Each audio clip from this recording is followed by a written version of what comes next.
안녕하세요, 필쌤이에요. 오랜만에 영상으로 인사 올리게 됐는데요. 제가 지난 몇 달간 일이 좀 바쁘고 시작하는 프로젝트들이 있어서 여유가 좀 안 났어요. 앞으로는 최대한 시간을 좀 내서 시청자분들이랑 소통을 좀 하는 시간을 가졌으면 하고요. 오늘 제가 하고 싶은 얘기는 대한민국에서 부자가 되는 방법에 대해서 얘기해 보려고 합니다. 딱 제목만 보고 뭐야 이렇게 해서 부자가 될 수 있겠어? 이렇게 생각하실 수도 있겠지만 아니라는 거는 사실 보시는 여러분들도 잘 아실 거예요. 단지 방법을 알려드리는 거지 무조건적인 거는 없으니까 개개인들이 잘 판단해서 참고해 보셨으면 좋겠어요. 부자가 되는 첫 번째 방법은요, 사업을 시작해야 되는 거예요. 우리나라에서 경제활동을 하는 방법으로는 큰 틀로 두 가지가 있어요. 그게 뭐냐면 첫 번째는 직장생활이고요. 두 번째는 자영업 혹은 사업일 겁니다. 대부분 직장생활 하시면서 매달 받아가는 봉급으로 뭐 생활비도 쓰고 뭐 저축도 하고 여가도 즐기실 텐데 여기서 중요한 게 있어요. 몇 년 전부터 욜로 하면서 지금 사는 삶을 즐겨라 이래가지고 하고 싶은 거 다 하고 쓰고 싶은 거 다 쓰고 그런 사람들이 굉장히 많이 생겨나고 있어요. 이게 얼마나 위험한 거냐면요. 대부분 직장 생활 한 달에 뭐 200도 벌고 300도 벌고 많으면은 500만 원까지도 버는 사람들이 있겠죠. 뭐 한 25살쯤에 취업을 해서 50대 중반이면은 보통 거의 퇴직을 할 텐데 요즘 100세 시대 아닙니까? 30년 벌어서 50년 써야 되는 거예요.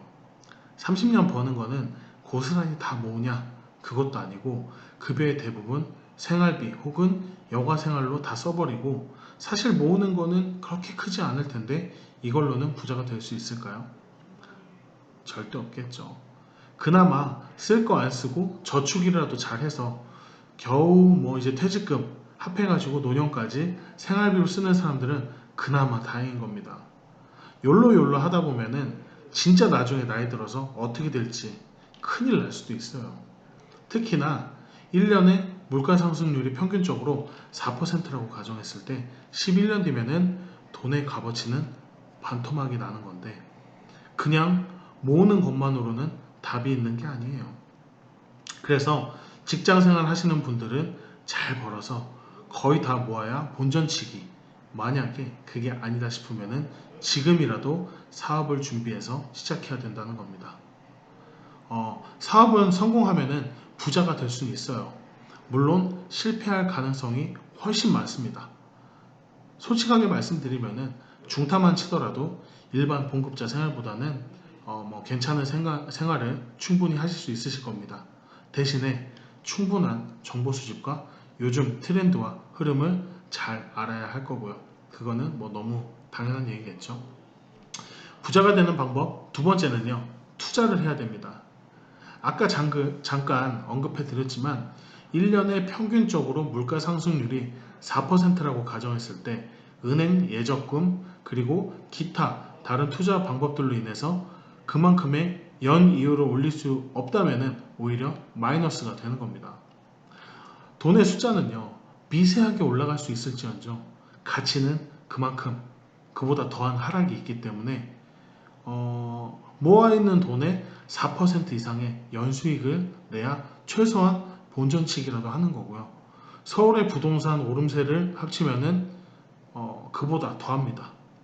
그냥 월급만 받아서 뭐 모으기만 한다면은 시간 대비 돈을 그냥 버리는 것과 같은 상황이 되어버릴 수 있어요. 자, 그러면 투자를 어떻게 해야 되냐 궁금해 할 수 있잖아요. 처음 시작하는 게 어렵습니다.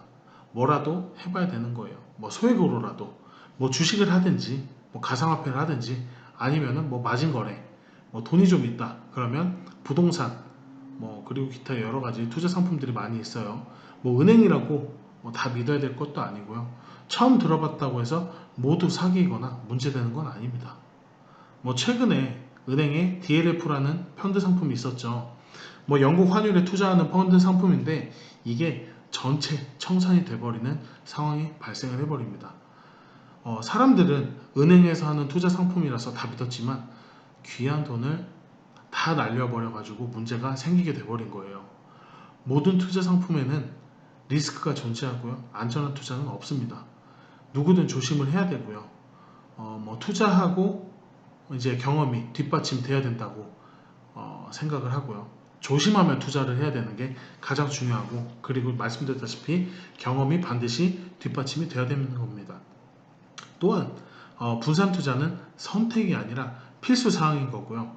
제가 왜 부자가 되려면 투자를 해야 하냐 말씀을 드렸냐면요, 이거는 굉장히 중요한 거예요. 복리의 마법입니다. 우리가 경제활동을 해서 돈을 버는 것, 이것은 덧셈을 하는 거고요. 투자는 곱셈을 하는 겁니다. 투자를 계속해서 성공을 한다면은 곱셈의 제곱까지 가능을 한 거고요. 그러다 보면 소액으로 꾸준하게 투자를 하다 보면 어느샌가 꽤나 많은 돈이 생겨있는 본인들을 발견하시게 될 겁니다. 다들 여기서 실수하시는 게, 덧셈을 열심히 해서 어느 정도 종잣돈이 만들어 놓고 이제 곱셈을 해보려고 투자를 시작을 했는데 이게 의도치 않게 나눗셈이 돼버리는 경우들이 생깁니다. 사실 어렵게 모은 돈을 투자를 통해서 다 날려버리는 일이 발생하기도 하거든요. 투자는 언제나 공부를 반드시 해야 되고요. 도박성으로 접근을 하면 안 된다는 말씀을 드리고 싶네요. 시청자 여러분, 부자가 되고 싶죠? 그러면 지금 뭐라도 시작을 해보세요. 사업, 투자 어렵게만 느끼시죠? 작은 것부터 시작해보시고, 시작해보면서 동시에 공부도 반드시 병행하세요. 그렇다고 하면 조금씩 감이 익혀지실 거고 길이 보이실 겁니다. 그러면 다음에 또 좋은 영상으로 올려드릴 거고요. 보시는 영상이 도움이 됐다고 생각이 되면 구독과 좋아요 그리고 알림 설정까지 한번 부탁드릴게요. 지금까지 영상 시청해 주셔서 대단히 감사드립니다.